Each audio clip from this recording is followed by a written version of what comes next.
If it's Friday night, say yeah, for it's another edition of Strictly Sports NFL Friday. Hello, friends. Anthony Floyer, we're back with you for another edition of NFL Friday, back in our normal time slot. Great to be here as always, joined by good old MF Michael Fletcher, Michael Bullock. Not sure where he is. He texted me that he was going to be late coming in. We don't know how late he will be, but if he comes in, we'll catch him up on what he missed, and we'll go from there. So for right now, MF and I will guide you through the rest of Week 12 and what a week it's been in the NFL. I mean, Monday night we witnessed perhaps the greatest regular season NFL game in history. Los Angeles Rams defeating the Kansas City Chiefs 54-51. Oh man, I I feel bad for the people of KC and LA. They probably walked into work the next morning all exhausted, and I wouldn't blame them because that was wow. But that will be addressed at the appropriate time. And well, it's only fitting because those two teams are the only two teams that are on bye this week, Kansas City and LA. So, and after that game, they most certainly need it. So, wow, what a game! And definitely the greatest regular season game that MF and I were ever a part of in all our years. So, well done. So, and then yesterday we had our three Thanksgiving games, and they went pretty much according to plan. I mean, Chicago Bears over the Detroit Lions, 23-16. Dallas Cowboys over the Washington Redskins, 31-23. And then in prime time, the New Orleans Saints handling their business against the Atlanta Falcons. You know where they're going to be for the next couple of weeks. So we'll leave it at that. So with that being said, let's dive right into the rest of the slate for week number 12 in the National Football League. And we started off with one of our Zonk games of the week. And I'm going to tell you right now, folks, some of the games we have this week, well, I'll be honest, the slate for this week, not as exciting, not as attractive as most weeks, but, we'll get into these the best we can. So with all that, let's dive right into our first matchup, which is one of those Zonk games, some of those meh games. We got the Oakland Raiders squaring off against the Baltimore Ravens at M&T Bank Stadium in Baltimore. Over on CBS, we have Andrew Catalan, James Lofton, and Amanda Balionis on the call. And as expected, the Ravens are huge favorites. They're 10.5 to 12-point favorites. Not surprising. Baltimore also leads the all-time series 7-3. Their last meeting was last year in Oakland. Baltimore won it 30-17. Last meeting in Baltimore, however, was 2016, and the Raiders actually came away with the win, 28-27. Ravens haven't beaten the Raiders at home in 6 years. That was 2012, a 55-20 beatdown up in Baltimore. So with all that being said, let's dive on into this Raider Raven matchup here. Okay. As Raiders veteran defensive end Frosty Rucker pointed out, facing a running quarterback like the Ravens' Lamar Jackson will be a good thing for Oakland. It switches things up for the defense. And despite being 31st against the run this season, the Raiders essentially bottled up Russell Wilson last month, limiting him to 20 yards and sacking him once. But of course, the rest of the Seahawks ran wild. History is on the side of Jackson and Baltimore. The Ravens are 19-4 at home in the month of November under coach John Harbaugh, the NFL's best mark. The Raiders are 3-10 on the road since the start of the 2017 season, which is tied for the fourth worst record over that span. Baltimore, 86.9% favorite according to FPI. Lamar Jackson set records with his first rushing totals in his first start, but his total QBR for the game was just a meager 26.9. He will look to improve upon that against a Raider team that has allowed the third highest total QBR in road games this season at 71.4. So I got the Baltimore Ravens winning this one. I will say 26-17, Baltimore over Oakland. Nothing more to say. MF, come on in. I mean, you heard the numbers. Ravens 19-4 at home in November under John Harbaugh. Raiders 3-10 on the road. I think we all know what the answer to this equation is. Yeah, pretty much. The Ravens are definitely looking like the better team on paper. They're definitely the better team. Expect Buck Allen to get a decent amount of the carries. The running game is going to look pretty good. Of course, Lamar Jackson, man, he's a dual threat. You got to watch him out for the run and for the pass. Running alone exploded for 127 yards last week, which is the most by a Raven quarterback in franchise history. So, I mean, definitely a big play and an unbelievable talent, to say the very least. So we'll wait and see what happens there. But I think Baltimore is going to run the ball on the Raiders. They don't really have a good pass rush or I could say a run defense to worry about. So I expect a big game once again by the Ravens, and they should win this one pretty comfortably. So Ravens win. Anthony, let's move on to the next game. And keep your mic on, MF, because you'll be starting off on this one. It's a rematch of last January's AFC wildcard playoff matchup. We have the Jacksonville Jaguars squaring off against my Buffalo Bills at New Era Field in Buffalo. This one will be on CBS with Spiro Dedes and Anna Marcelletta. Jacksonville opening up as 3-point favorites. Buffalo, however, leads the all-time series 8-6. Their last meeting, of course, that wildcard playoff game. MF and I should know. I mean, that was a Michael Fletcher special because MF was like a kid in a candy store on that day because it was a low-scoring defensive battle, which Jacksonville won 10-3. And I remember that Cheshire Cat grin on MF's face because we all know how much he loves defensive battles. Last meeting in Buffalo was 2016. Buffalo won it 28-21. Jacksonville has not won in Buffalo since 2010. That was a 36-26 score. So, MF, I mean, we remember that wild card game.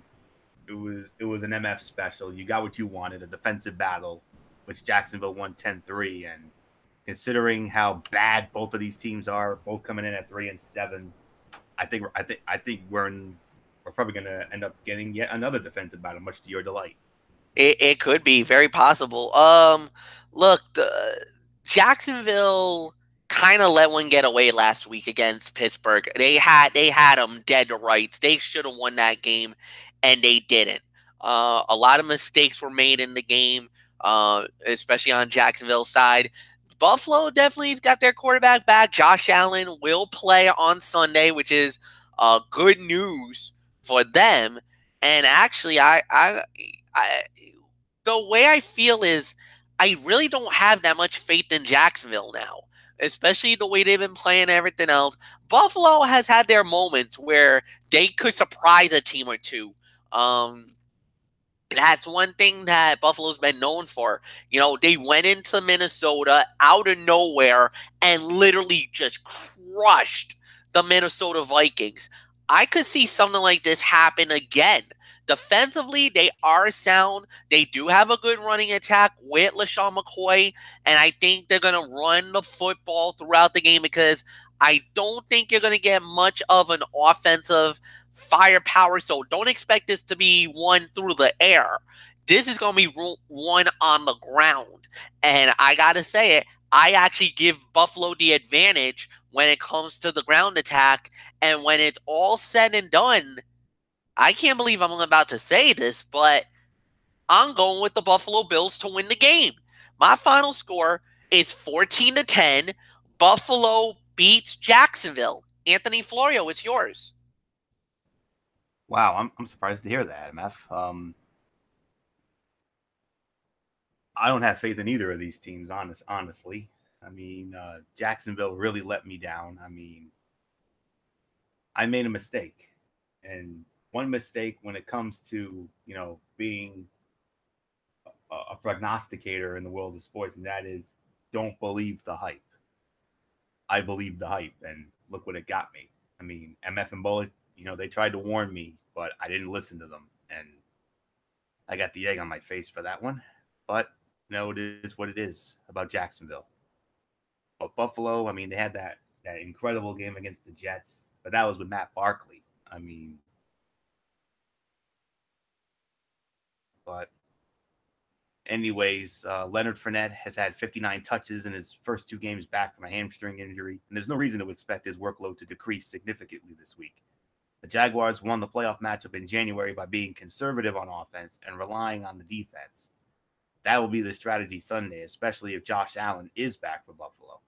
They'll try to force the rookie quarterback into a couple of mistakes, grab a few turnovers, and keep LaShawn McCoy from breaking off any big runs. Do that, and they'll be able to snap their 6-game losing streak. The last time Blake Bortles faced the Bills defense, he passed for 87 yards and led the Jaguars to a 10-3 AFC wildcard playoff win.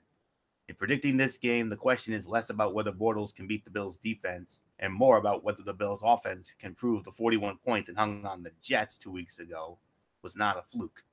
In a game in which one touchdown could decide the result, I got to disagree, MF. I have to give the edge to a Jacksonville defense that has allowed a 56% conversion rate in the red zone compared to a 67.7% rate allowed by Buffalo. So, reluctantly, actually, hold on. I got to get into my FPI stat. Buffalo, slight favorite, but it's only 51.7%. That's not good enough for me. I mean, there might not be a lot of offense to be found in this game. Both teams rank in the top 10 in defensive efficiency this season and in the bottom 5 in offensive efficiency. So I'm going to go with the same score that MF had, 14-10. However, I'm going with Jacksonville to win. I mean, of course I want to see Buffalo win. You know that. But I got to be realistic. I mean, Jacksonville, clearly the better team. I mean, I would love to see Buffalo surprise me and pick up a big win. And, they're not – the only way they're going to make the postseason is if, they win out and they get a lot of help. They got that last year, but they ain't getting it this year. No way. So 14-10, Jacksonville wins. So nothing more to say. Let's move on to our next game here. And just give me 1 minute here. Yep. And there's nothing I can do about these Chili's commercials. I mean, they're a lot of fun. I mean, we've had group outings there, but anyways, let's get into our next matchup. And I can honestly say this is the game of the week when it comes to the NFC side of the ledger. When it comes to the Sunday slate, that is. We got the Seattle Seahawks squaring off against the Carolina Panthers at Bank of America Stadium in Charlotte over on Fox. Kevin Burkhardt, Charles Davis, Pam Oliver will be on the call for that one. And Carolina opening up as 3-point favorites. Seattle leads the all-time series 6-3. They last met 2 years ago, 2016. Seattle, easy win in Seattle, 40-7. And their last overall meeting in Carolina was the NFC Divisional Playoff in January of 2016, which Carolina won 31-24. Last regular season meeting in Carolina was 2014. Seattle won that 13-9. Panthers have not beaten the Seahawks at home since 2007. That was a 13-10 win. So, all right. So, Seattle and Carolina. The Seahawks defense has gone 3 consecutive games without a takeaway, something that could have helped turn narrow defeats to the Chargers and Rams into victories. Seattle has shown an ability to take the ball away from opponents, doing it 16 times over the first 7 games, but ending the drought won't be easy Sunday against Carolina, an offense whose 10 turnovers is tied for the 3rd fewest in the league. The Panthers are 5-0 at home and have a 10-game winning streak at Bank of America Stadium. The big difference is turnovers. Defensively, Carolina has forced 13 at home to only 2 on the road. And offensively, it has made only 3 at home compared with 7 on the road. Stopping the Seattle running game is also going to be key. The Panthers are giving up only 78.2 yards on the ground at home compared with 116.6 away. Carolina, a favorite. They are, according to FPI, a 59.5% favorite. This game will go a long way toward deciding the NFC wildcard race. The Panthers would have a 71% chance to make the playoffs with a win, according to FPI, and a 28% chance with a loss. The Seahawks would have a 74% chance with a win and a 28% chance with a loss. So I got to go with Carolina in this one. I'm going to say final score will be 21-17 Carolina over Seattle. Should be a good one. one of only 2 real NFC games of the week, if I'm going to be honest with you. The other one will be coming up a little bit later on. So 21-17. I'm going to go Carolina over Seattle. Nothing more to say. MF, Seattle, Carolina, definitely some wild card implications here. And a very interesting matchup, to say the very least, as well. 2 very good teams going at it. Definitely playing for their playoff lives. That's the big factor of everything. Is they're gonna try to make this a great game, a great battle, a fight. Carolina, I think, is just the better team. I think with Cam Newton, with Christian McCaffrey, with the defense, that I think that they're gonna get to Russell Wilson and everything else. I think Tyler Lockett will have a decent game. The running game will be all right, but it's not going to be that explosive. I could think this is going to be one of those grueling battles that you see typically in the NFC.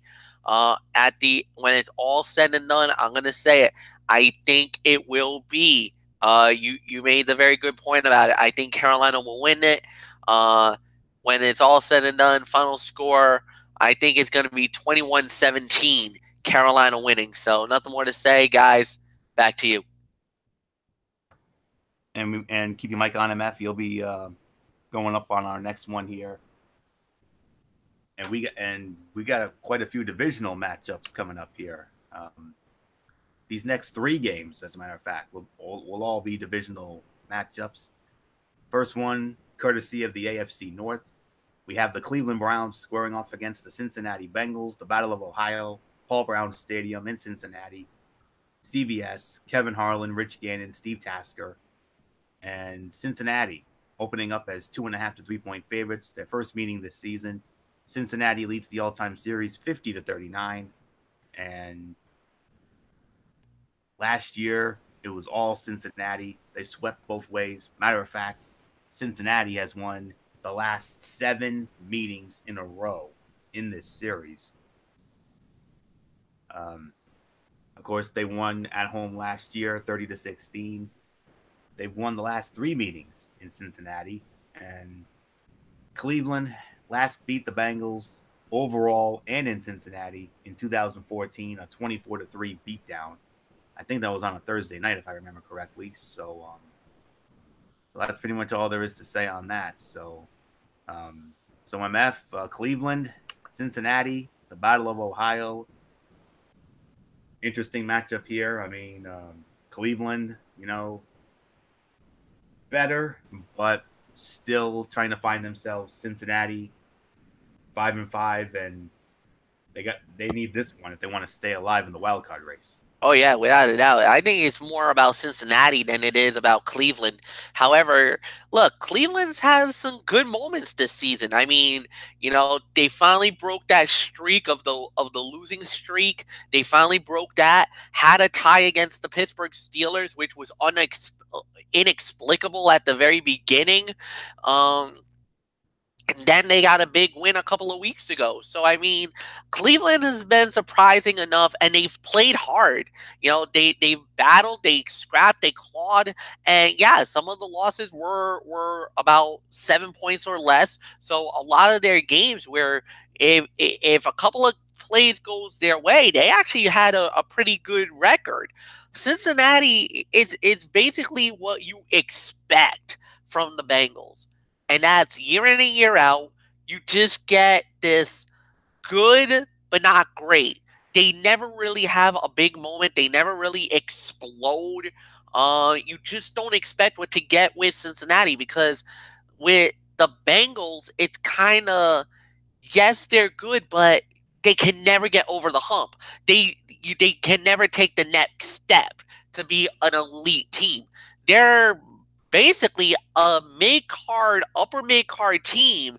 But if you really think about it, with the way that they've been year in and year out, you would expect them to at least make a run at the main event.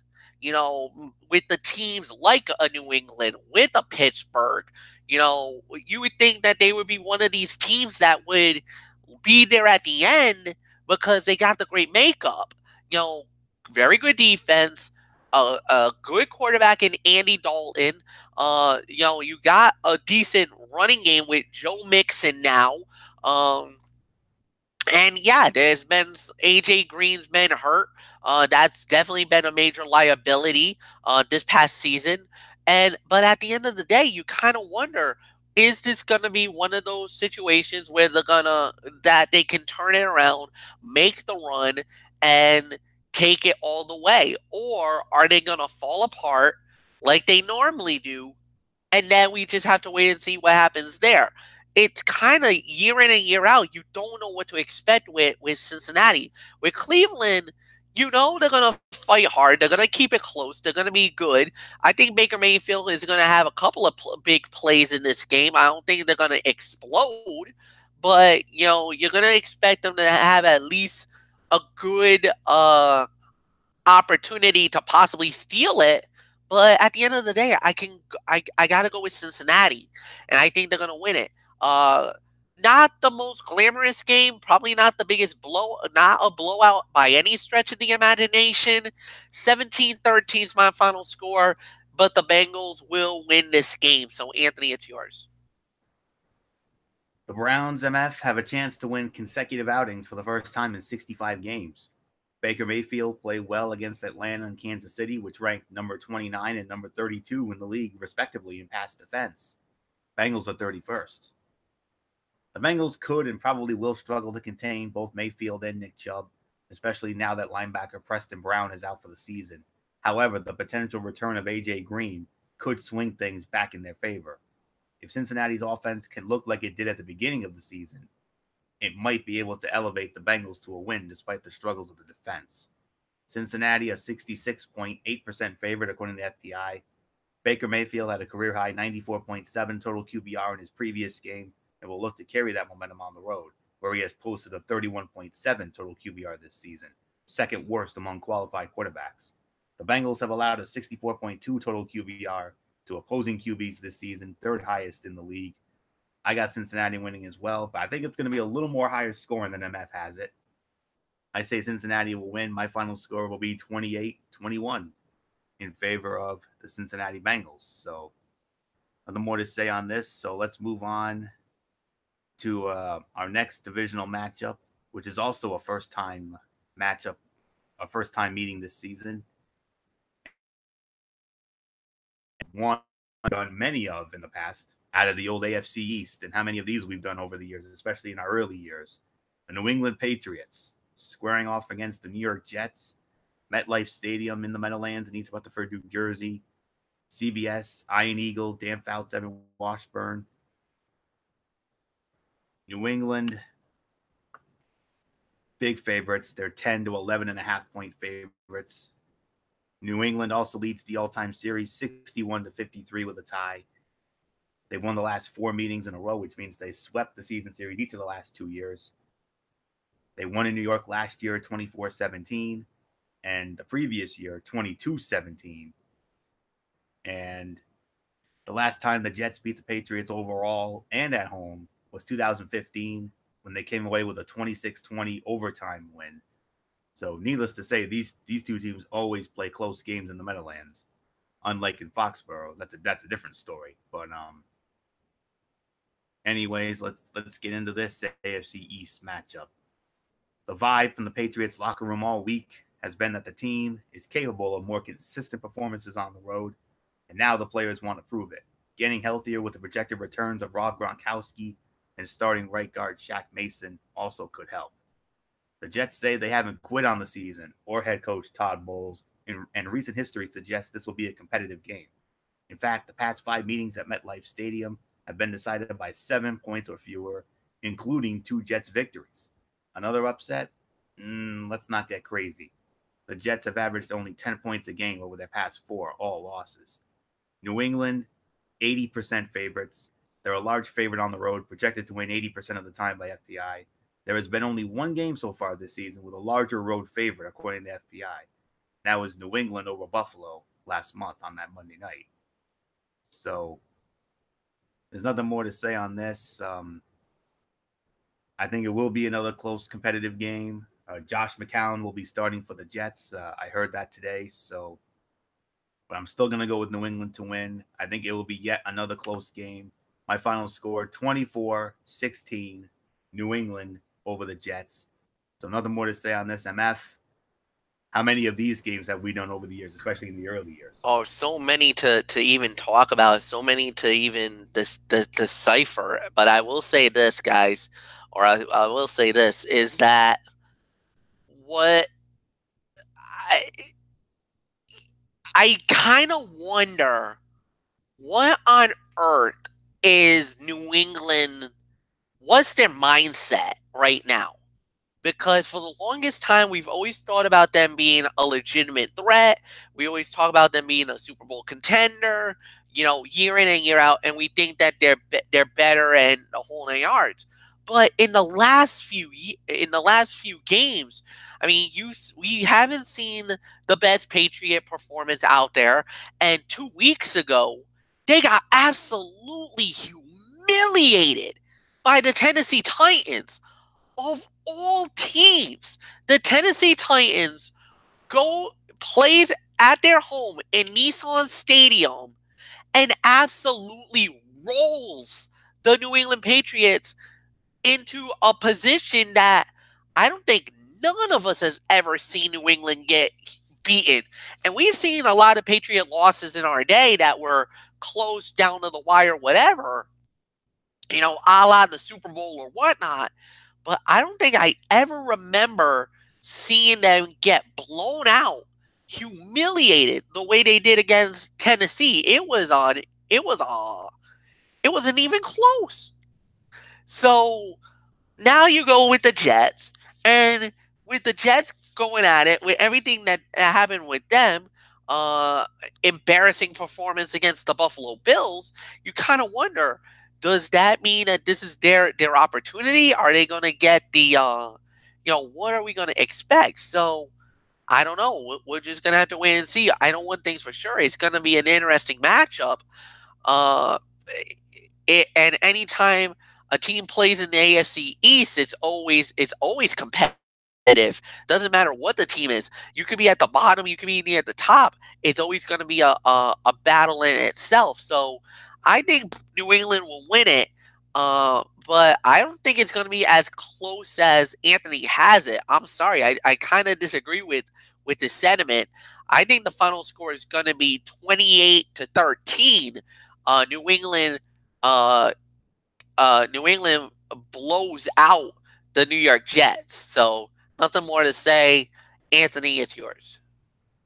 And we move on to our third consecutive divisional matchup. This one out of the NFC East, and one we've already seen this season. We saw it on a Thursday night in October. It will be the New York Giants squaring off against your reigning and defending undisputed Super Bowl champion Philadelphia Eagles at Lincoln Financial Field in Philadelphia. Over on Fox, Tom Brenneman, Chris Spielman, Shannon Spake on the call, and the Eagles opening up as 5 to 6 point favorites. They met on a Thursday night on October 11 in the Meadowlands, and it was all Philadelphia in that one, 34-13. So they cut the Giant lead to 83-82 with 2 ties. Long history between these two teams. And the Eagles picked up their 4th consecutive win against the Giants. They swept both meetings last year. And, they won in Philadelphia 27-24 week 3 last year. Jake Elliott, I believe, hit a 61-yard field goal to win the game for Philadelphia. The Giants' last win in Philadelphia, you got to go back to 2013. 15-7 was the final score for the Giants. So the Eagles have won the last 4 meetings in Philadelphia. 2 blowouts and 2 close wins. So, okay, MF. Giants, they've actually been looking good the last couple of weeks. That come from behind win in San Francisco on the Monday night. And then a surprisingly entertaining game against Tampa Bay, which we didn't see coming. They won that 38-35. But Philadelphia, I mean, they're back at home. Can they recover from that absolute shellacking that Braun Strowman squashed against New Orleans? Yeah, they gotta. They have to turn it around.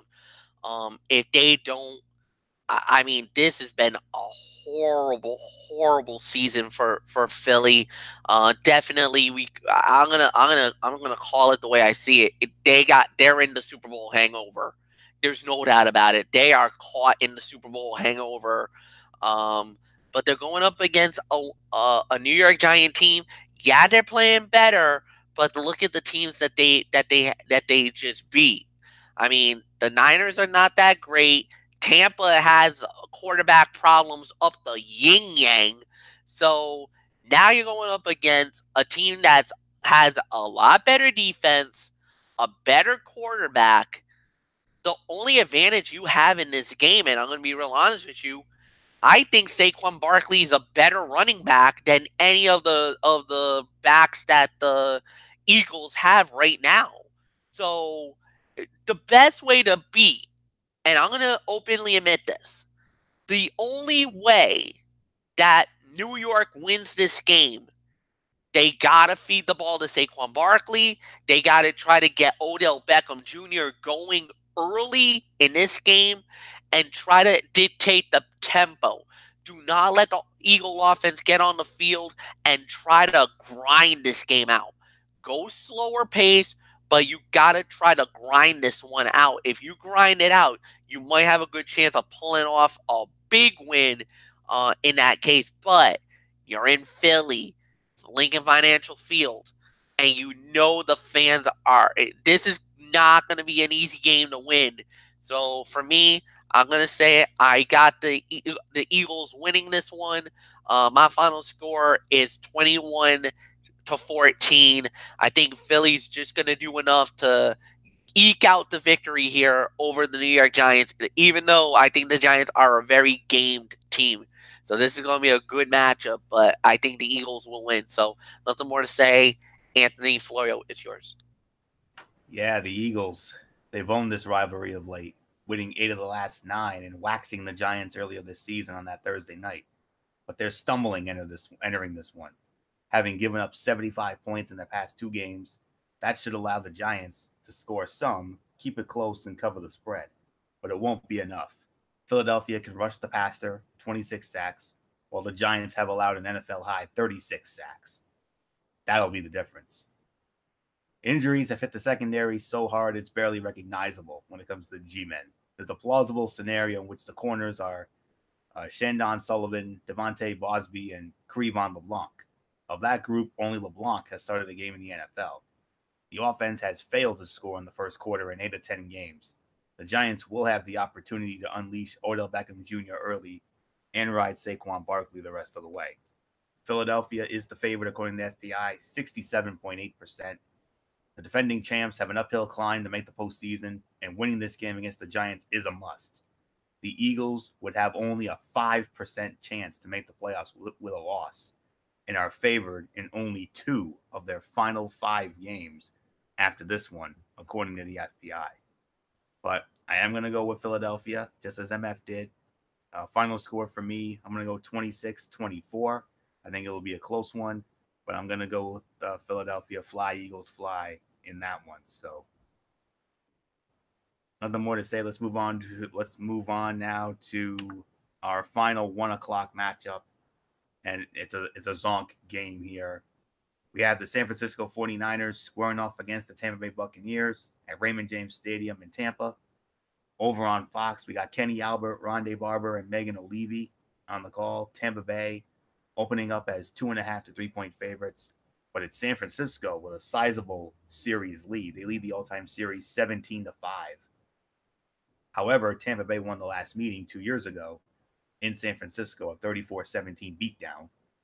Last meeting in Tampa Bay was 2013, and it was all San Francisco on that day, 33-14.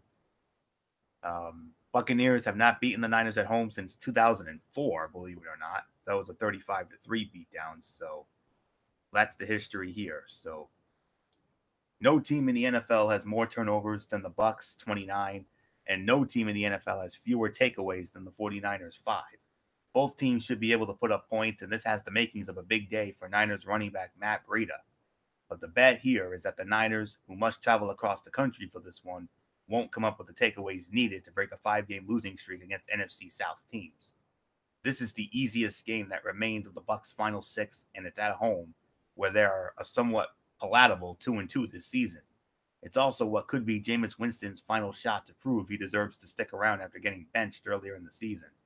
Jason Pierre-Paul is a half sack away from breaking the Bucs' 12-year double-digit sack drought, and the kicking situation might be solidified after Cairo Santos went 5 for 5 on his extra point attempts last week. So, that being said, I'm going with the Tampa Bay Buccaneers. Well, hold on. I got to get into the FPI number. Tampa Bay, a 65.5% favorite. Nick Mullins has posted a 70-plus total QBR in each of his first 2 starts for the Niners. They've seen only 2 QBs post a 70-plus total QBR in 3 or more consecutive games. Minimum 20 action plays since QBR was first tracked in 2006. Colin Kaepernick had a 4-game streak in 2011, and Jimmy Garoppolo had a 3-game streak last season. But nonetheless, I'm still going with the Tampa Bay Buccaneers to win this one. High-scoring affair. I'm going to say they win this one 31-27. So 31-27, Tampa Bay over San Francisco. So MF, on paper, this is a Zonk game, but it could end up being a highly entertaining game. Look at that Bucs-Giants game from last week in the Meadowlands.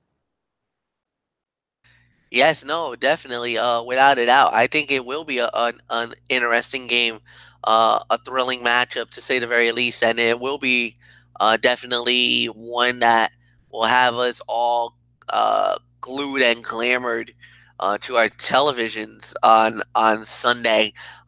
At the end of the day, it's just what type of a Tampa team are we going to get? And that's really going to be the factor.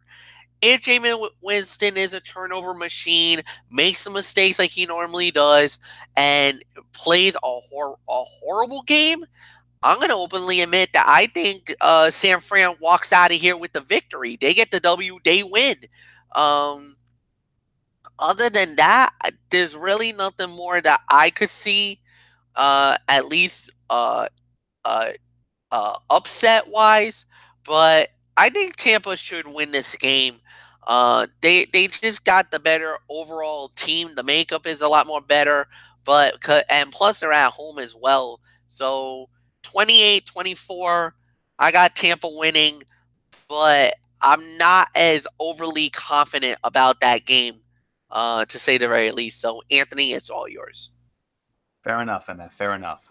Keep your mic on. You'll be leading off the first of our late games here. And this is another Zonk matchup. This will be a 4:05 kickoff over on Fox. We have the Arizona Cardinals squaring off against the Los Angeles Chargers at the StubHub Center in Carson City. We have Chris Myers, Daryl Moose Johnston, and Laura Oakman on the call. Chargers, heavy favorites. They're 13 to 14-point favorites. No surprise there. Chargers lead the all-time series 9-4. Their last meeting was 4 years ago, 2014, in Arizona, and the Cardinals came away with the win 18-17. Last meeting, when the Chargers were the host, it was in San Diego in 2010. It was all Chargers, 41-10. The Cardinals have not won at the Chargers since winning in San Diego back in 2001. That was a 20-17 finals. So, all right, MF. If there was ever a time for the Chargers to bounce back, here you go against a god-awful Arizona team. But one question. What happened against Denver last week? What was that?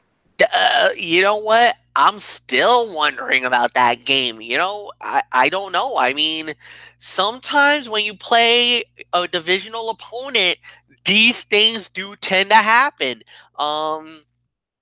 They might have thought it was an easy game. They probably thought, going into Denver that they were going to have an easy ride here, an easy dominating performance, and the next thing you know, they literally junked the bed and they got stunned. So I mean, it happens.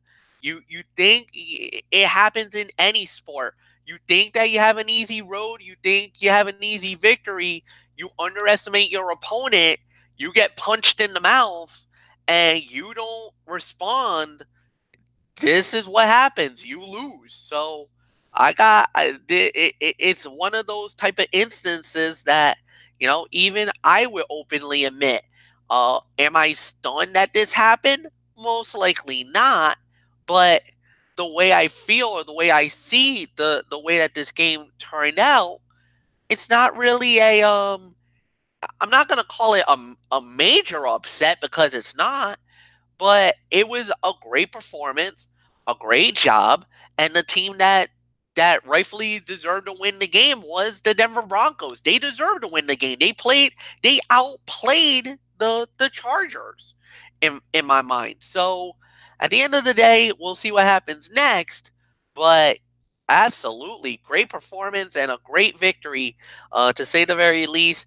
This time around, the Chargers are going home against a woeful Arizona Cardinal team that just lost to the Raiders, for heaven's sakes. I mean, is it going to get any better? I don't think so. To me, I do have the Chargers turning it around, winning the game. So the LA Chargers goes home to StubHub and gets a big win here. Uh, Nothing more to say. Anthony, it's yours. Got to correct you, MF. The Chargers actually were at home against Denver. They lost at home to Denver last week, not in Denver. So, Oh, okay. I stand corrected then. Yep. So this is a second consecutive home game for them. Their next road game is a big one next week, which we're gonna have. So oh yeah. So get ready for that one. But anywho, the Cardinals reached new depths Sunday with a loss to the lowly Raiders, and it won't get easier in Week 12 against the Chargers, who boast one of the NFL's most prolific offenses. Even with a new coordinator, the Cardinal offense is still struggling mightily. It's ranked 32nd in 7 major categories and 31st in 5. Even though Arizona's defense has been improving week by week, led by Chandler Jones' 10.5 sacks, it won't be able to keep the Chargers tamed for long. The Bolts gave away the game to the Broncos last week, and they will take out their frustrations on the Cardinals and rookie quarterback Josh Rosen. Joey Bosa should have an even bigger presence on defense in his second game. That means bad things for Rosen, who already has been pressured on 37.3% of his dropbacks, according to ESPN stats and information data. The Cardinals have beaten the Chargers only once on the road in franchise history, way back in 2001, like I mentioned. Chargers, 93% favorites. They're the biggest favorite list this week, projected to win 93% of the time, according to FBI. The Chargers have been bigger favorites only once in their data set since the start of the 2008 season, more than a decade ago, in Week 10 of that 2008 season against the Kansas City Chiefs. So, nothing more to say here. I got the LA Chargers winning this one rather handily. I will go 34-17. The Chargers over the Broncos. Excuse me 1 second here.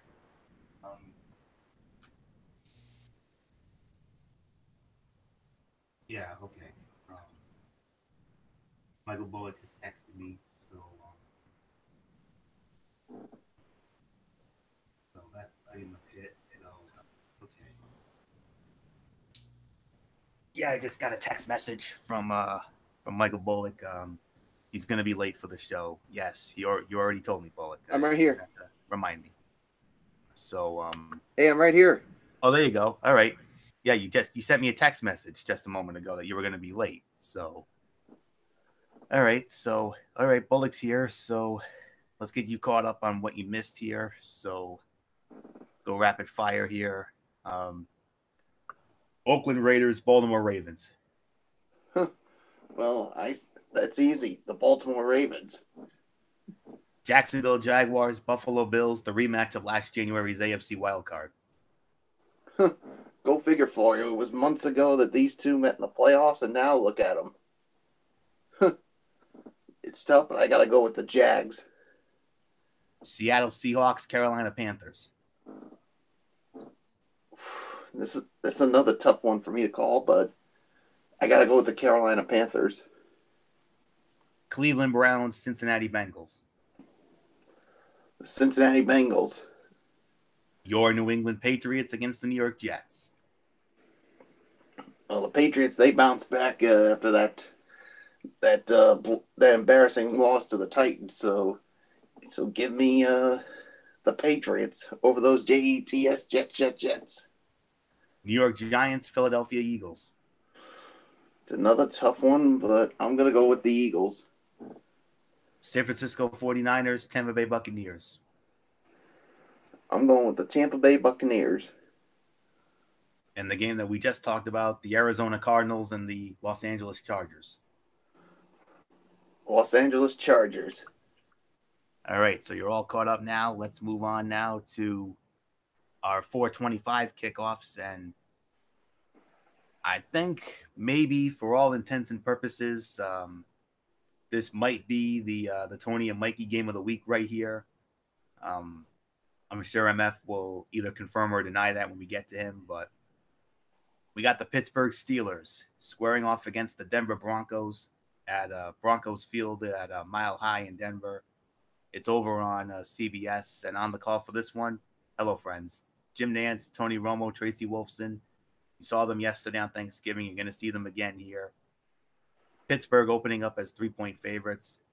Denver leads the all-time series 14-8 with a tie. That one tie was in 1974, a 35-35 tie in Denver. Their last meeting was 2015 in Pittsburgh. Steelers won 34-27, but the Broncos got their revenge in a playoff game, the AFC Divisional, where Denver won 23-16. That was their last meeting in Denver. Our regular season meeting was 2012. Denver won 31-19. And the Steelers' last regular season win in Denver was 2009. That was a 28-10 beatdown. So, excuse me. So, I think MF led off on the last one. So, Bullock, I'm going to start this one off with you here. Pittsburgh and Denver, a lot of history here. Pittsburgh has been red hot lately, especially after that beatdown of Carolina on that Thursday night. And how about the Broncos stealing one against the Chargers? Who saw that coming? None of us did. Yeah, I don't think anybody saw that coming. But yeah, I mean, there's definitely a lot of history with these two, and especially in the playoffs. And there's one game in mind when it comes to the playoffs that I'll certainly remember, and that would be that wild card game back in the 2011 season where it took overtime, and it was the first play of overtime. Tim Tebow hits Demaryius Thomas for the winning touchdown in overtime to send Denver to New England. And man, I'll never forget watching that game. That was a crazy game. To me, I gotta say it was one of the greatest wild card games I've ever seen. I don't know how you feel about it, Florio. So, but yeah, and of course the wild card game. I mean, not the wild card. I mean, the divisional game back in 2015 where Denver came out on top in that one. So, yeah, I mean, the Denver Broncos stealing one last week in Pittsburgh, what can you say about them? They've been on an absolute tear as of right now. I mean, 6-game win streak, and yeah, so I mean, the offense has been really good. Of course, Ben Roethlisberger has been playing as well as I've seen in a while. I mean, Connor has been filling in very well for Le'Veon Bell, and of course Antonio Brown in that defense. And yeah, and I just don't see how Denver's going to come out of this one. I just think it's going to be too tall of a task. So I'm going with the Pittsburgh Steelers to win this one. My final score, I'm going to say 38-20 is going to be my final score. So nothing more to say, Florio. I give it to you. Steelers offense is motivated to start quickly after a woeful first half in Jacksonville. And given Ben Roethlisberger's 719 total yards in his two most recent matchups with Denver, Mile High might serve as a springboard.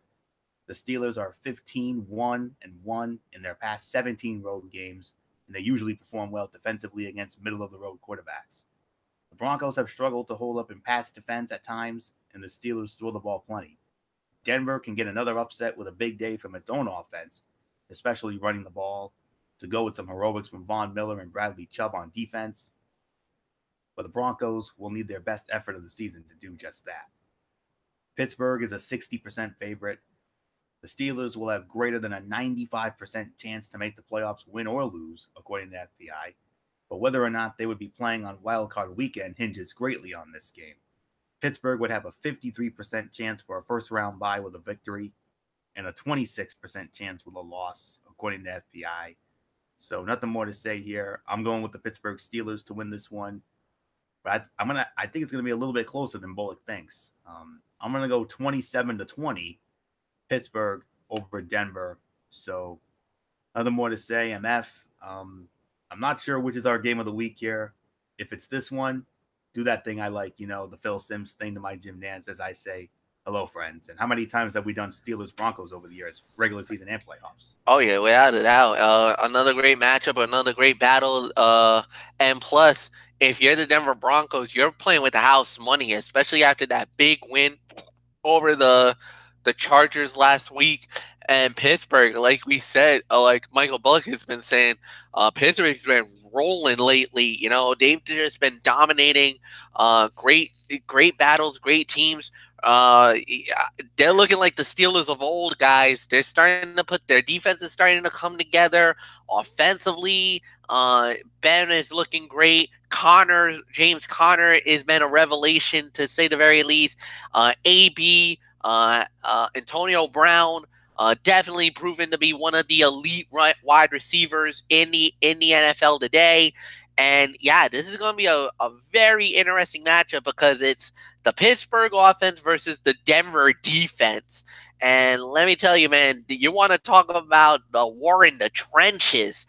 You're going to have some be a man type battles, especially, in both sides of the ball in that one. So this is going to be a hot. Don't expect a high scoring affair. This is going to be maybe the first team to 20 wins. It's kind of one of those type of games. I kind of got a feeling that it's going to be something like that. So if it does, I give the advantage to Pittsburgh here. They got the hot hand right now. And as of today, if the season ends, Pittsburgh is the number 2 overall seed, and they get the first round bye in the playoffs, guys. That's how big this game is for them. So obviously they got to keep pace. They got a big showdown in a couple of weeks, actually in a few weeks against the Patriots that could possibly not only determine it probably will determine who the number 2 seed will be in the playoffs, because right now I still believe Kansas City is the team to be in the AFC, regardless of that loss against the Rams. I still believe Kansas City is far more better than what they are. So we'll wait and see what happens. But at the end of the day, I got Pittsburgh beating Denver 21-17 is my final score. Nothing more to say, Anthony. Let's move on. So I'm taking it that's going to be our game this week, MF? Yes. Yeah, I figured that. So, yeah. So let's just say we're going to be you and I, MF, are going to be seeing a lot of the Steelers in the next few weeks. I mean, this game here, and then next week they got another big one, this time against the Chargers on a Sunday night. Oh, is that going to be fun? And then, of course, on December 16th, of course, that huge showdown with New England. And when New England and Pittsburgh get together, it's always us. So, is that going to be fun? So, especially after what happened with that game last year. Yes, indeed, Bullock. That was the game of the year last year. Let's not kid ourselves. I mean, 5 stars, Shakespearean drama. And that's the first 2 huge games that week. Not that the week when New England and Pittsburgh get together, the Chargers and Kansas City will be getting together on a Thursday night. So we're going to have to put our heads together for that one. So determine which game is more compelling at that time. So we'll get into that down the road. But for right now, let's get back to this action here. We have another 4:25 kickoff and a surprising matchup here. We have the Miami Dolphins, MF's Miami Dolphins, squaring off against the Indianapolis Colts at Lucas Oil Stadium in Indianapolis. This one over on CBS as well. We have Greg Gumbel, Bruce Arians, Trent Green, and Melanie Collins on the call. Indianapolis opening up as 8 to 10-point favorites. However, it's Miami who has a sizable lead in this all-time series dating back to their divisional days, 45-26 in favor of Miami. Indianapolis won the last meeting in 2015 in Miami. That was an 18-12 Indianapolis win. The last meeting in Indy was in 2013, and Miami came away with the win, 24-20. Colts' last home win against the Dolphins was the year before in 2012. That was a 23-20 final. So I believe I start this one off. So Ryan Tannehill's return has added extra intrigue to a Dolphins season that has been teetering after a 3-0 start. But Tannehill isn't 100% after missing the past 5 games with a right shoulder capsule injury, and it might be too much to ask him to compete with Andrew Luck in a shootout. Miami is 1-4 on the road this season, and a surging Colts offense with a stellar offensive line is a tough matchup for a defense that has struggled to rush the passer, 29th in sacks with 17, or stop the run, 30th in run defense, giving up 142 yards a game all season. The Colts are currently tied for the 4th longest winning streak in the NFL at 4 games. During that time, they're averaging 36.5 points and have turned over the ball only once. And Andrew Luck has 13 touchdown passes. Scoring shouldn't be an issue for Indy on Sunday because the Dolphins are 22nd in the NFL in points allowed at 25.6 and 27th in total defense. Indianapolis, an 82.5% favorite. This game features 2 teams heading in opposite directions. The Colts have won 4 consecutive games and lead the NFL in offensive efficiency in that span, according to FPI, 93 on a 0 to 100 scale. The Dolphins have lost 3 of 4 and have a defensive efficiency of 25.3 in that span, 6th worst in the league. So there's really nothing left to say here, except I'm sorry, MF. I got the Indianapolis Colts winning this one. Keep their winning ways going. 33-24, Indianapolis over Miami.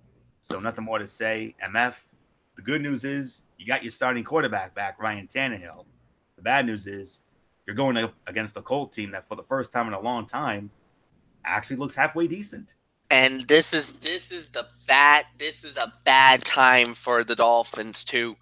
Coming off a bye, so they had 2 weeks to prepare, but you're going up against a team that right now I don't want to face. The Indianapolis Colts is, I hate to say this, they're looking like the Colts of old. They're looking like that. Now, I know that's a little bit of a stretch because of what they've been doing, but if you really think about it, think about what they've been doing lately, guys, and they've been flying under the radar that nobody notices. Trust me, I've caught them. I've seen a couple of their games. They're the real deal. Indy is back, guys. They got a good running game with Marlon Mack. The defense can get after the quarterback really well. And Andrew Luck, man. I mean, Andrew Luck, whenever he's fully healthy, 100%, he's a great player. And he's proving it now. He's not elite, but don't even get started with that the elite business, because I will not say that he's elite, but he's a very good quarterback. He's about a tier 2 quarterback. He's not at the top tier. He's not a tier 1 guy. He's not a Rodgers. He's not a Brady. He's not an Aaron. He's not a Breeze right now. But I will say this: he is respectable. He's a good quarterback. He's one that you could definitely rely on when he's fully healthy. And let me tell you, he's been playing some great football in the last few weeks. And Anthony, you said it, only 1 interception to 13 touchdowns. That is a remarkable number for Andrew Luck. And for the last 4 games, he's been red hot, averaging over 260 yards passing in the 4 games. And by the way, all those games have been victories. I gotta say it. Yes, I love the Dolphins, but we've got too many injuries, offensively, defensively, where I just don't know. And even when Tannehill was not in play and was injured, Miami was struggling to move the football. Now the problem with Miami was they could move the football down the field, but once they get to like the 30 and especially down into the red zone, they get the yips. They just can't sneak it. They can't go any more further, and we end up kicking field goals. When you do that, you let the other team get opportunities, and especially with Indy, especially the way they've been playing lately, you give them those yardage, you're gonna make a mistake. You do those type of performances, you're not gonna win football games, and a lot of the times that's what Miami's been doing. They've been scoring field goals, not touchdowns, and it ends up costing them in the long run.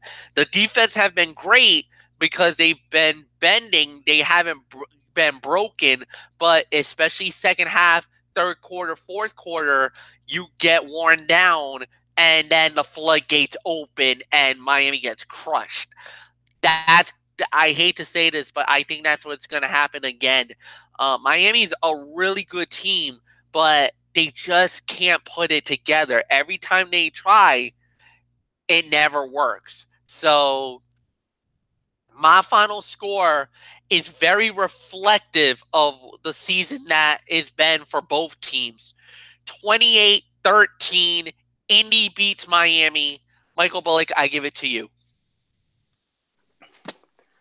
Yeah, I mean, like you said about the Colts, I mean, they continue to play well as of late. I mean, now all of a sudden they become a team that you do not want to face come I mean, especially down the stretch run if you're on a playoff team, because they can certainly play the role of spoilers, and unfortunately, Fletch, your Dolphins are going to be that victim, and I do agree with you. I got the Indianapolis Colts winning this one. I'm going to say, yeah, I'm going to go with that same score, 28-13. So, nothing more to say for you. I give it to you. And now we move on to Sunday Night Football on NBC. This is the other big game in the NFC. We talked about Seattle and Carolina earlier. Well, this is the other big game. Maybe this could be you can make an argument that this is the bigger game right here. NFC North divisional matchup. The Green Bay Packers squaring off against the Minnesota Vikings at US Bank Stadium in Minneapolis. The normal crew is back this time. Al Michaels, Chris Collinsworth, and Michelle Tafoya. Minnesota opening up as 3-point favorites. These two teams met in a 5-star classic back in week number 2 at Lambeau Field, and it ended in a tie, a 29-29 tie. So Green Bay still leads the all-time series. It's now 59-52 with not 2 ties, but 3. Of course, the other 2 ties, as you may know, one was in 1978, a 10-10 tie in Green Bay, and the other was just 2013 when they played to a 26-all tie. So you can add a 29-all tie to Green Bay here. Minnesota won in Minnesota last year, 23-10. And they also won there the year before, 17-14. Green Bay has not won in Minnesota since 2015. That was a 30-13 final. So I believe it's MF who starts off on this one. So MF, I think we can make an argument. Seattle and Carolina, that's a solid matchup. But I think this game is even bigger when it comes to the NFC side of the ledger. Green Bay and Minnesota, huge implications in this one. Huge implications, no doubt about it. And let me tell you, you want to talk about two teams going in opposite directions. You talked about Miami and Indy. Minnesota looking like they're poised for a big run. And Green Bay, boy, we got problems with the Pack. I don't know what to say or even believe. At this point in the season, I got to go with the Vikings, man. The Vikings are looking really strong. They're looking really good. Yeah, I mean, Kirk Cousins not, well, good but not great, no doubt about it. But Adam Thielen, Stephon Diggs, and the running game, plus you got some good defense. Of course, you can never, ever, ever underestimate one of Aaron Rodgers, because we all know how great he is. But I hate to say this, but I think I think they finally figured it out. I think the defense will definitely get to Green Bay and to Rodgers. And I hate to say it, but Minnesota wins. That's my final score. 28-24. Minnesota knocks off Green Bay. Mike Bullock, it's yours. Yeah, like you said, I mean, what is going on with the Green Bay Packers as of late? I mean, yeah, I mean, Aaron Rodgers is club is not looking good to this point, and this is not a good time for them to be struggling. And Minnesota, I mean, they're bouncing back in the right direction. And Kirk Cousins, I mean, yeah, there are times he's been good, other times not so good. But when you got that great receiving core of Stephon Diggs and Adam Thielen, you know Minnesota always has a chance. So to me, I agree. I'm going to go with the Minnesota Vikings in this one. I'm going to say 31-24 is going to be my final score. So, Florio, it's yours. The Packers either led or were tied in the fourth quarter of their past 3 road games and couldn't win any of them. At some point, that has to become deflating. That point could be Sunday night at Minnesota, where the Packers haven't won since the Vikings opened their new stadium in 2016. After 3 straight almost on the road, this one could be ugly. While there might be no magic answer for why Kirk Cousins has largely underachieved in prime time 4-12, the Vikings will have to find a way to work around that against Green Bay. This game not only decides a potential tiebreaker for the NFC North, but could be Minnesota's final shot at proving itself as a playoff team. The defense plays better at home and is coming off a strong outing in Chicago, and the Vikings have run the ball reasonably well at US Bank Stadium in recent weeks. Against a banged-up Packers team, they might finally establish a screen game. Minnesota, a 56.3% favorite. This game is another one with huge postseason implications for both teams. The Packers would have a 61% chance to make the playoffs with a win, according to FPI, and a 17% chance with a loss. The Vikings would have a 71% chance with a win and 26% with a loss. So I agree with you guys. I got Minnesota winning this one, but I think it'll be close because you remember they played to a tie in week 2 at Lambeau. So I think we could have another close one here, but I think Minnesota will come away with the win here. I'm going to go 24-19, Minnesota over Green Bay. And our final game of the week is going to be a very emotional one, if I do say so myself. Monday Night Football, AFC South matchup. We have the Tennessee Titans squaring off against the Houston Texans at NRG Stadium, formerly Reliance Stadium in Houston, over on ESPN. We have the Monday Night Crew for that one. You know who that is? Joe Tessitore with Jason Witten, Booger McFarland, and Lisa Salters. Houston opening up as a 6 to 7 point favorite. They met earlier this year.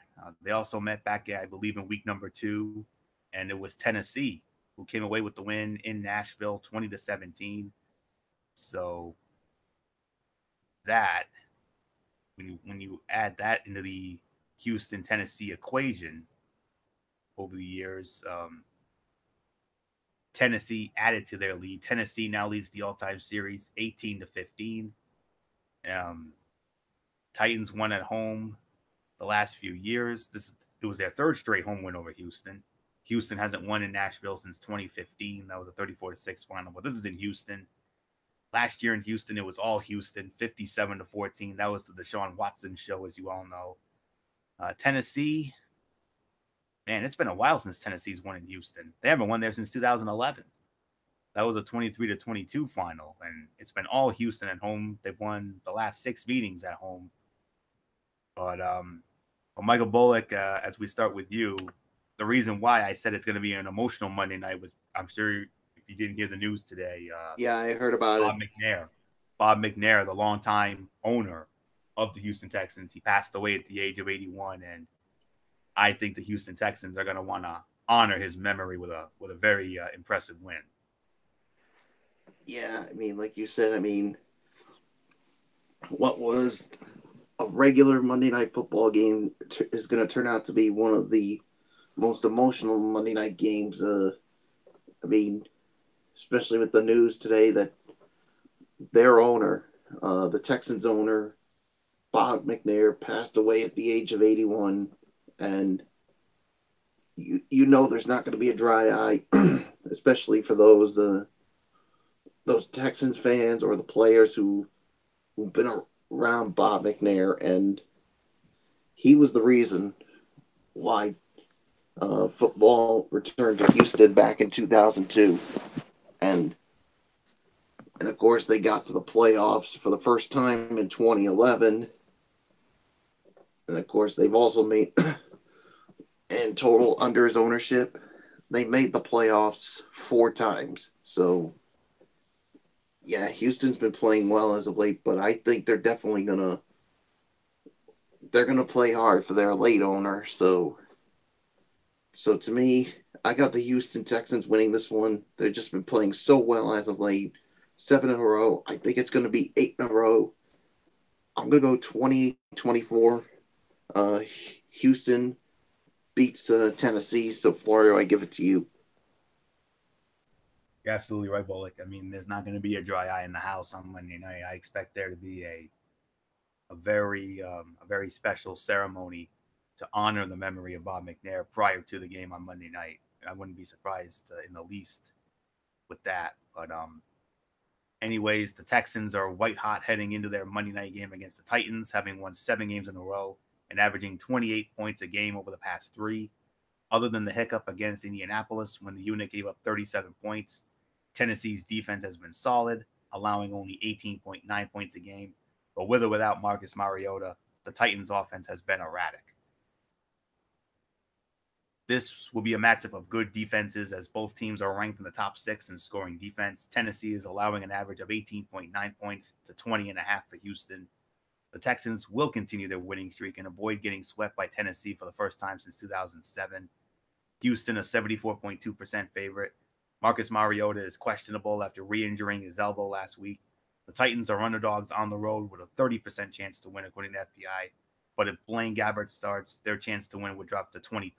So, all that being said, Houston keeps up their winning ways. They're the second hottest team, of course, only behind New Orleans. But it's Houston, no doubt about it. I'm going to go 23-13. Houston wins and honors their late owner with an emotional win. So, MF, I mean, this will be the most emotional Texans home game since the opener last year after Hurricane Harvey. So yeah, it's gonna be the most emotional Monday night game since literally the first game since Hurricane Katrina, with New Orleans versus Atlanta, the Monday night game, and how that turned out. There's gonna be a lot of emotion, no doubt about it. And look, despite, I think the best way to say it, no matter if you liked Bob McNair or disliked Bob McNair, he was an honorable individual. He was a very nice individual. I know a lot of people kind of took a lot of offenses, especially the way that he, especially lately, as it pertained to him and his comments about, especially with the protests of the national anthem and everything else, he kind of rubbed a lot of players the wrong way with some of the comments he made. Now, again, it's hindsight. It's a 2020. He also did some things that was very honorable, as a matter of fact, lately, especially in the wake of that horrific tragedy in North Carolina with the white supremacists and everything else. He actually went down to North Carolina and South Carolina and actually honored and helped out an African American community down there with some of his Texan players. And it was one of the most amazing things I've ever seen. ESPN actually documented it, and it was beautifully done, and actually maybe changed my opinion about Bob McNair. Because I'm going to be openly and honest with you. I really didn't have anything nice to say about about him as an individual. However, I as a man who's willing to see both sides of the story, as they would always say. My opinion of Bob McNair has actually changed within the last few months. So yes, this guy deserves to be honored. He is a great owner for the Texans organization, and it was definitely a heartbreaking loss, to say the very least. And I think the Texans will play with their heart on their sleeve.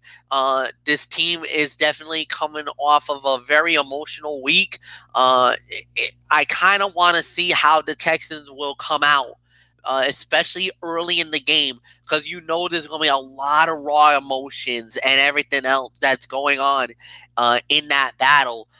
It's almost like in the English Premier League, just recently, Leicester City lost their owner.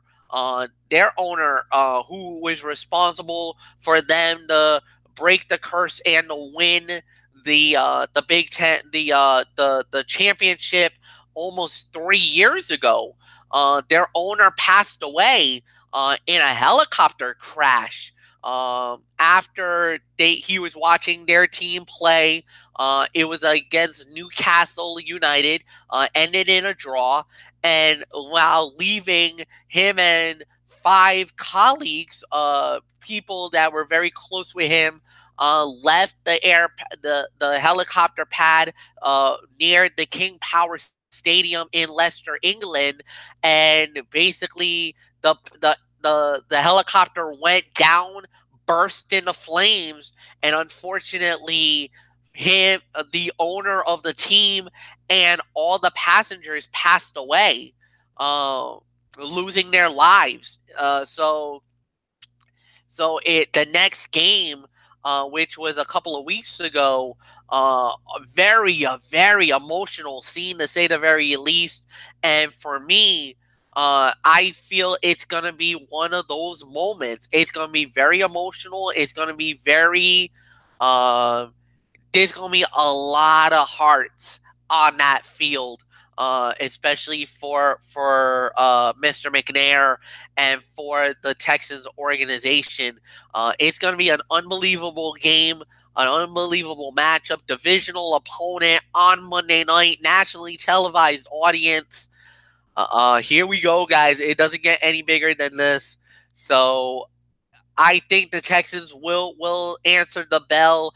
They will play their hearts, and they will win this game. 28-17 is my final score. The Texans beat the Titans. And Anthony, I got nothing more to say. It's all yours. And now it's time for the power rankings, and I'll tell you, there are some drop-offs, if I'm going to be honest here. Washington Redskins and Tennessee Titans are out of my rankings, and I have a few new additions. And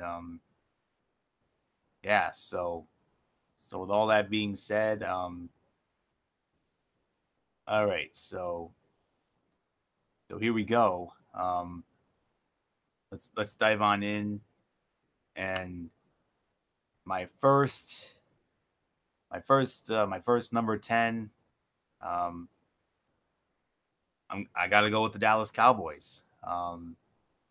Dallas, they've won. Now this is dating back to last week, remind you. 2 consecutive victories had the Cowboys surging. Defense is going to be tough to beat, so really nothing more to say on that. So I got the Dallas Cowboys at number 10. So my math, let's have it.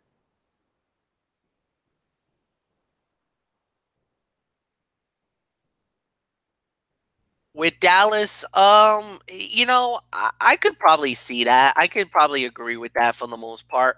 The Dallas Cowboys definitely deserves to be the number 10 here. They've been playing unbelievable football lately, and yeah, they've turned it all around, man. They really have opened up a big run here, no doubt about it. And they've won 2 in a row, 3 in a row, adding the Washington Redskin victory last week.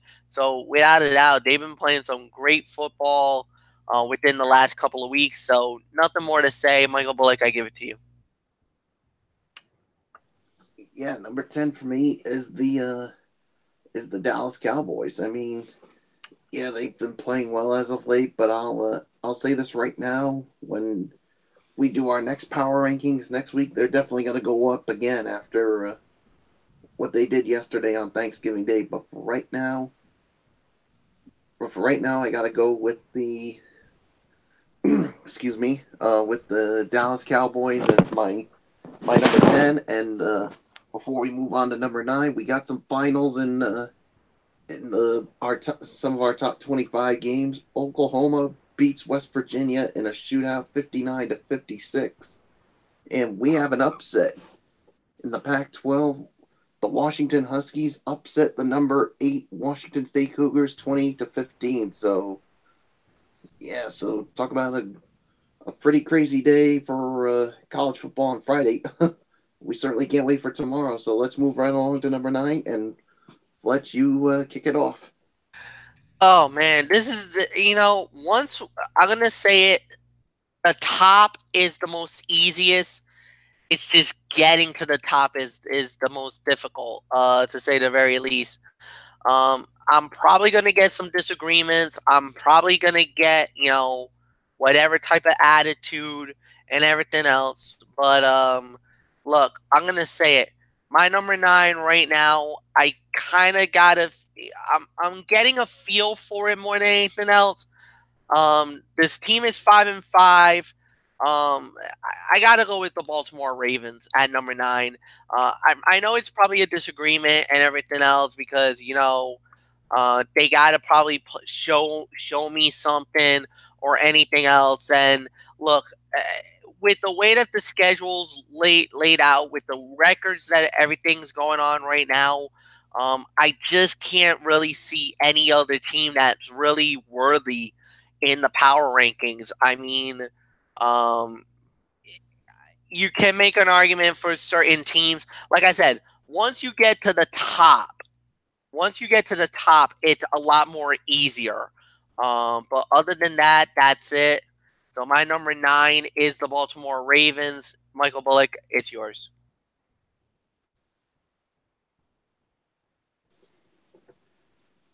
I mean, I'm gonna say it. I mean, I actually do agree with you, Fletch. I gotta go with the Ravens at number 9. I mean, what can you say about the Ravens? Last week with what they did with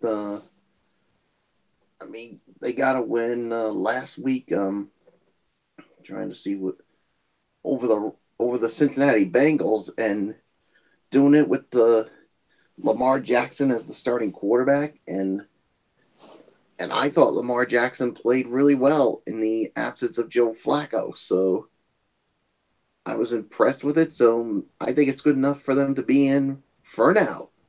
But if they play well this week, they could remain in there. But for right now, they are number 9. I know, like Fletch said, Florida's probably going to disagree with us, but to me, I mean, let's just get right to Florida with his number 9, and like both he and I said, you're gonna probably disagree with us, but just fire away.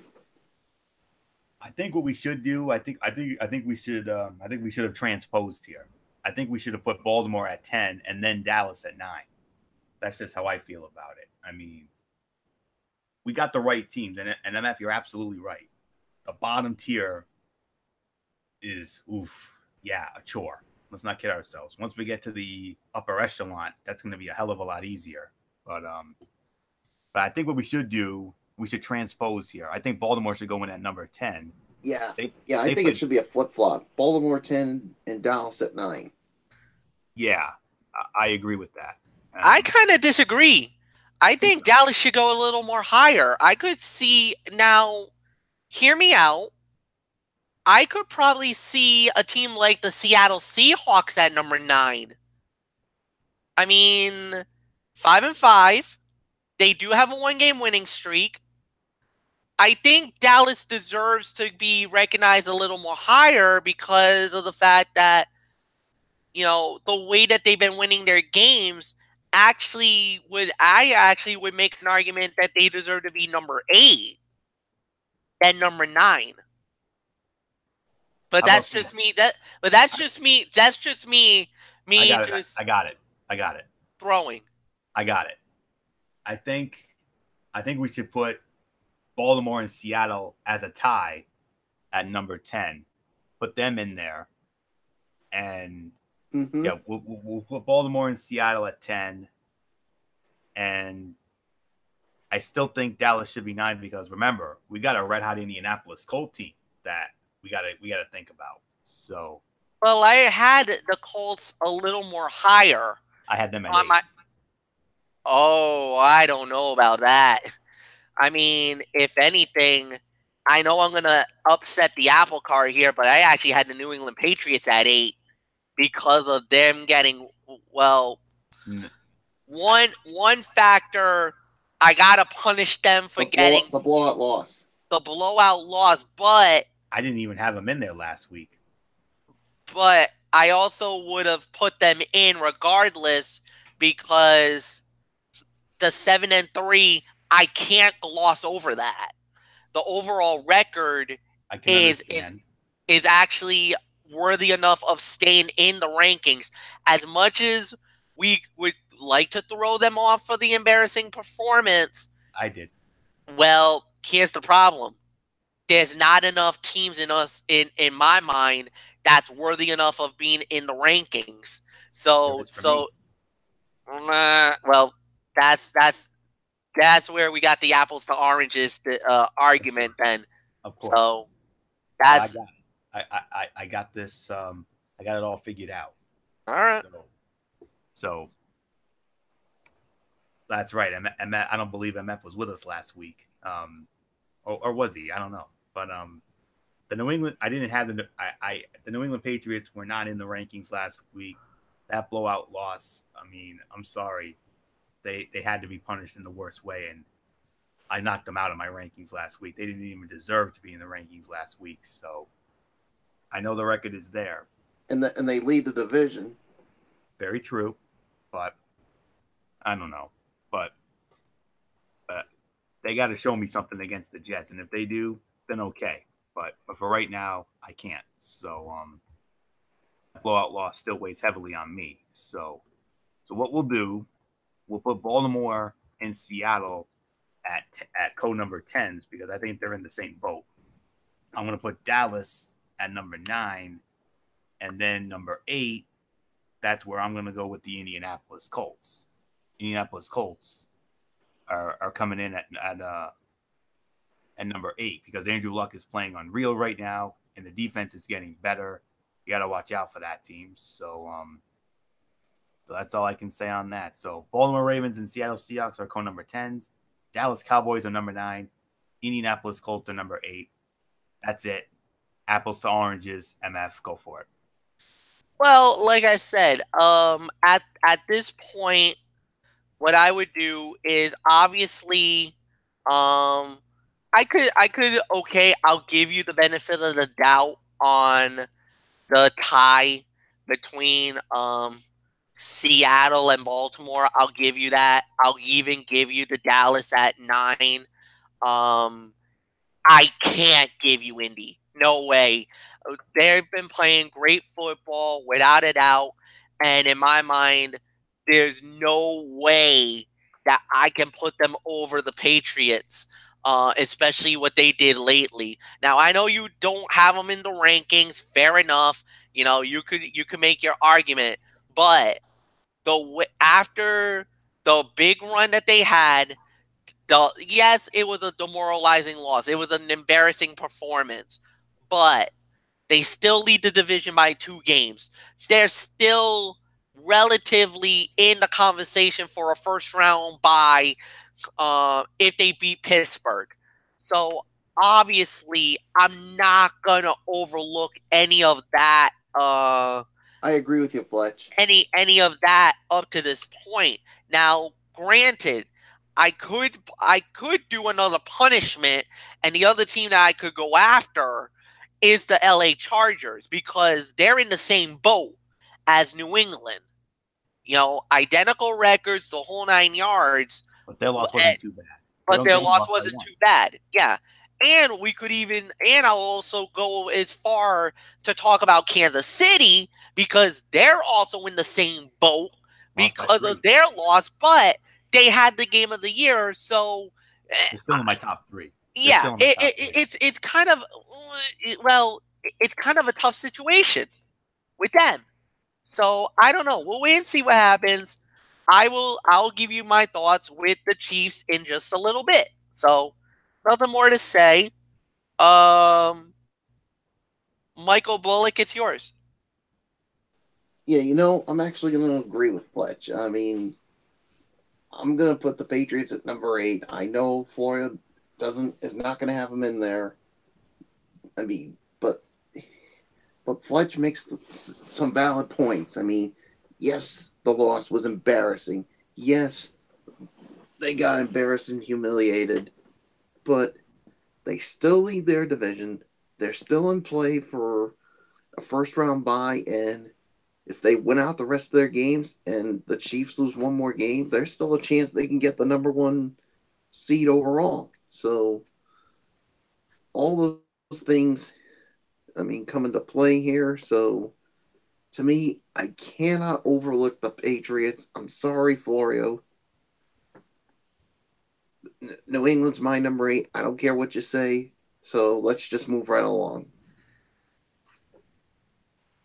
I guess I lead off on 7. Oh yeah, you lead off with number 7. And obviously this is where I have Indianapolis. This the team that nobody wants to play right now. They're just that strong. They're really good. They've been playing great lately. Yes, they got the Miami Dolphins coming in, and this is going to be a dangerous game. For both teams, there's really nothing else to really argue here. So my number 7. My number 7 is Indy. Mike Bullock, I know you'll agree with me, so go ahead.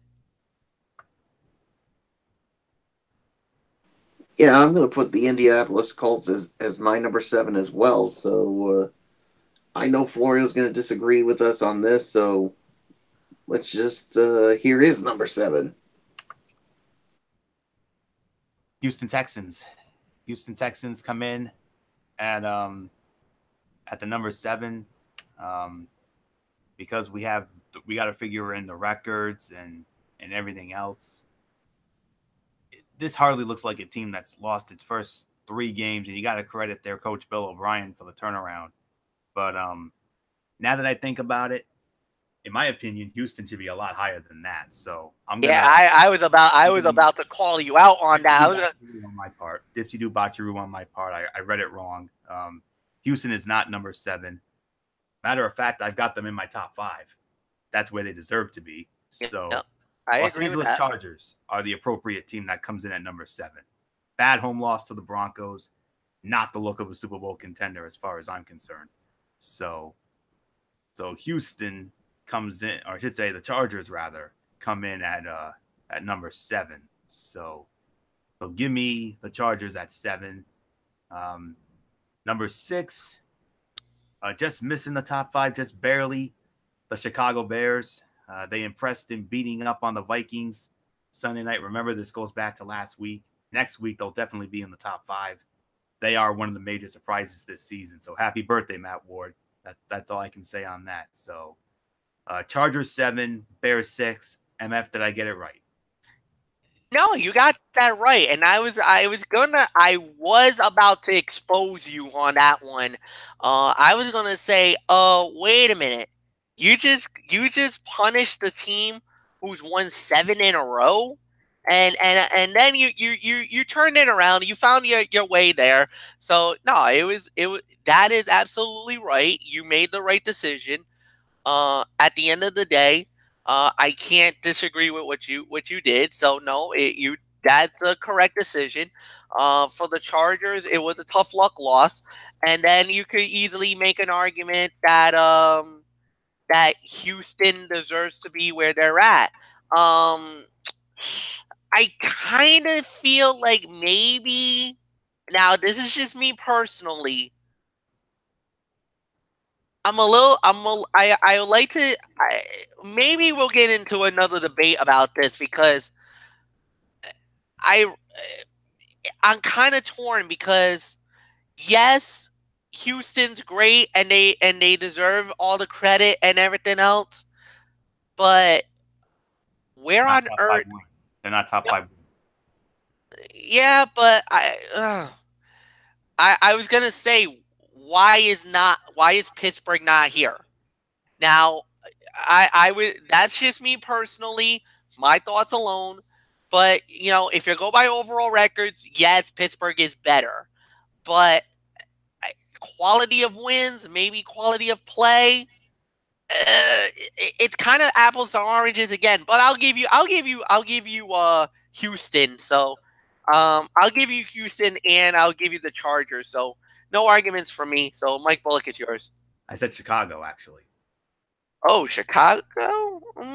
Chargers 7, Bears 6. Houston's in the top 5. Houston's in top 5. I guess I could see that. They deserve to be. Yeah. Go ahead, Bullock. Oh, all right. I was just waiting. Yeah, I agree with everything what you just said. I mean, I got the Chargers at 7? Yeah. Well, where are we now? Chargers 7, right? Yeah, Chargers are at 7 and Bears at 6. the Chicago Bears are at number 6. Fair enough. There we go. So now to the top 5. Where do the Houston Texans end up? Let's see what MF has to say about it. I mean, this is going to be a little tricky now, but I think it gets a little more easier here. So I probably say Houston goes to number 5. I don't think there's really much of a debate on this one with everything that's been going on lately. So I would probably say Houston is 5, and that's it. Mike Bullock is yours.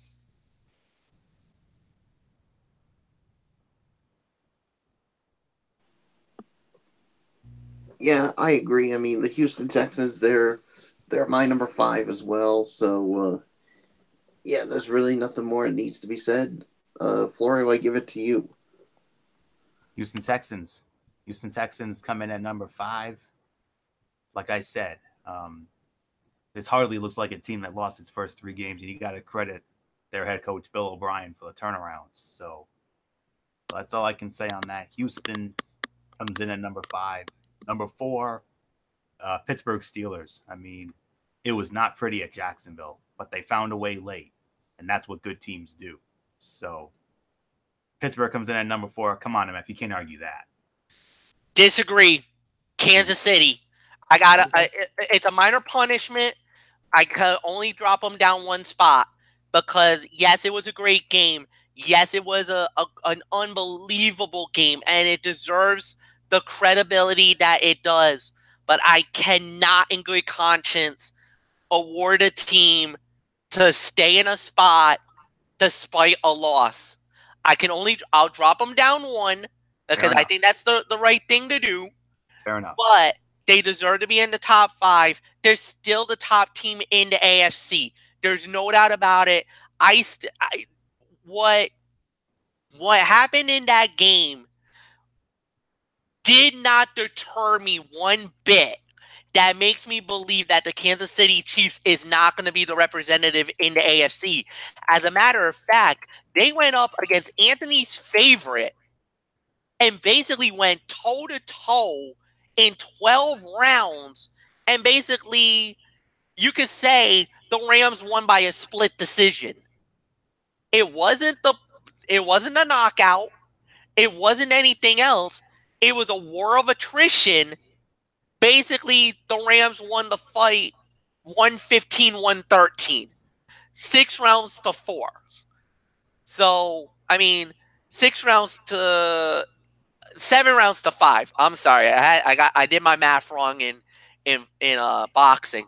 7 rounds to 5, and the winner is, there you go. So, at the end of the day, congratulations. Big win. Unbelievable victory. Nothing more to say. So, number 4 is Kansas City. Yep. Yup. Okay. You're Mike right. Bullock, it's yours. Yeah, number 4 for me is the Kansas City Chiefs as well. So nothing more to say, Florio. It's yours. Yep. MF got this one correct as well. It was very tough. It's hard, but Kansas City should be at 4. Pittsburgh should go into the top 3. Kansas City is 4. They were dynamic on offense. They were dynamic again on offense this week against the Rams, but they also have defensive issues, and that's got to change. And Pittsburgh now goes to number 3. I mean, it was not pretty at Jacksonville, but they found a way late, and it is what the good teams do. So that's pretty much it. So yeah, I'll give MF the benefit of the doubt. Kansas City goes 4, Pittsburgh goes 3. So, and I know that's where MF stands, and I know that's where Bullock stands. Am I correct on that, guys? Agreed.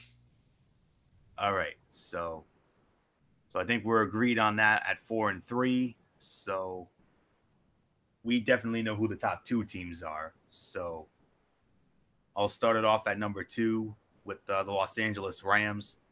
They can score on anybody, but that defense also has issues, and they've got to fix it. So nothing more to say. LA Rams are at number 2. I've got to be right on this one. Come on, MF. Come on. The biggest liability that the Rams have is defense. That's why I told you about that game, and I told you that when it was all said and done, that, defensively, the Rams was going to be the liability, that they weren't going to win that game. And they proved me wrong. Even though they gave up a lot of points and they got torched the whole night, but they made some big plays. Defensively, they got 3 big interceptions. They cost a couple of fumbles in that game. So it was a great match. It was a great game. But again, defensively is going to be their Achilles heel, and they cannot play that kind of game, because if their offense can get these points, but if they are getting scored upon at will at that high level, bad news for the Rams. So at the end of the day, congratulations to the Rams. You guys are number 2. Nothing more to say. Michael Bullock, it's yours.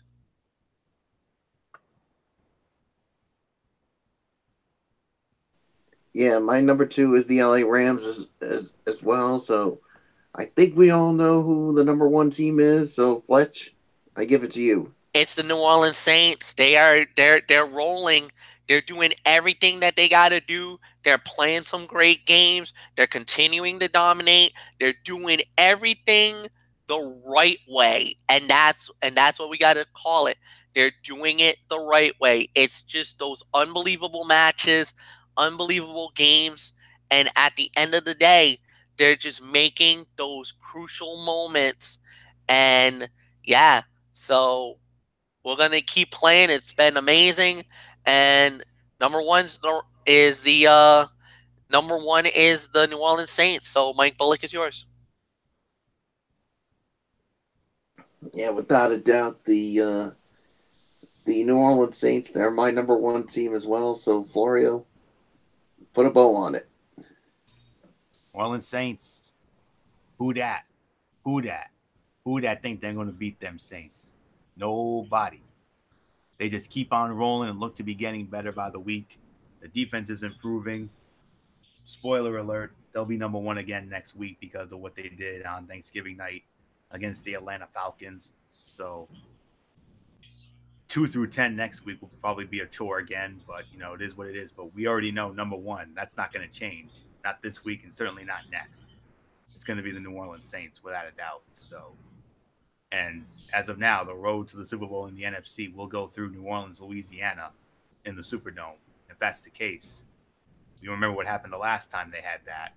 They won the whole damn show. So they could easily do it again. So New Orleans Saints are number 1, and that's it. Now, Bullock and I did our shout outs on Wednesday night, to honor Thanksgiving, but MF didn't get a chance to do his shout outs, so we'll let MF, run with that, and then we'll wrap it up. So MF, let's get you a quick shout outs, as we come off this Thanksgiving holiday. All right. First off, I want to say thank you to all the great fans out there for making the shows as amazing as you guys are. You guys are the best fans in the world. Shout out to all the friends in the junior high and high school days. Love you guys to death. To the super fans, you guys know who you guys are. 2184 crew. We survived another Black Friday. That's all I'm going to say. It was pure chaos, but, it is what it is. And that's really all that I have to say. So thank you for giving me at least a little bit of that time. Anthony, it's all yours. And have a good night, everybody. Bye-bye. Yes, indeed. And that's exactly right. So, like I said, Bullock and I, we did our shout outs as part of our football feast the other night, to honor Thanksgiving. So we're going to put the bow on it here. I want to thank you all so very much for tuning in. Of course, don't forget to join us on Monday night. Immediately following Monday Night Raw, we have another edition of Ridiculously Raw. We'll review Monday Night Raw as we continue on the road to TLC. I'll also have my Tony's Take on 205 Live and Impact Wrestling. Tuesday night, we got the Cerebral Smack Talk with MF over on Brace Fan 95. We'll run down SmackDown Live, and we'll see if MF has anything in the Mikey's mindset. Thursday night, the season finale. Wow, I can't believe I'm saying that already. Season finale of Strictly Sports College Football Thursday, as we will preview championship week, all of the big conference championship games. And then, of course, next Friday night, we have NFL Friday, Week 13 edition, and we got some good ones next week. We got some good ones we're going to talk about. Thursday night football, the New Orleans Saints against the Dallas Cowboys. Major implications there. Baltimore Ravens against the Atlanta Falcons. A couple of sleeper matchups with the Denver Broncos against the Cincinnati Bengals. The LA Rams against the Detroit Lions. The game of the week next week, without a doubt, the Los Angeles Chargers against the Pittsburgh Steelers. That's the big one right there. And then, of course, we got a couple of other good matchups. The Minnesota Vikings against New England Patriots. And then the Washington Redskins against the Philadelphia Eagles. Just some of the great matchups we'll look forward to next week on NFL Friday. Our final bye week, so it's going to be the full slate starting next week and going forward. So that's it. So until Monday night for Ridiculously Raw, it's Anthony Floyo here. For Michael Bullock and in spirit, good old MF Michael Fletcher, Didi Woodson, Derek Ferrera. You know the routine, everybody. Thumbs up. Talk to you later. Yeah, throw it up Fortune 4 style. Bye for now, my friends. God bless. Be good to each other. Have a blessed rest of your Thanksgiving weekend. Enjoy rivalry week in college football tomorrow. And then, of course, Sunday with the NFL action. And that's it. So until Monday night for Ridiculously Raw, you've been watching Strictly Sports, Week 12 edition. Strictly Sports NFL Friday, Week 12 edition, right here on the Zone 25 on YouTube.com. For everybody who's been a part of this one, for now, Anthony Floyo, so long. And bye, everybody. Bye.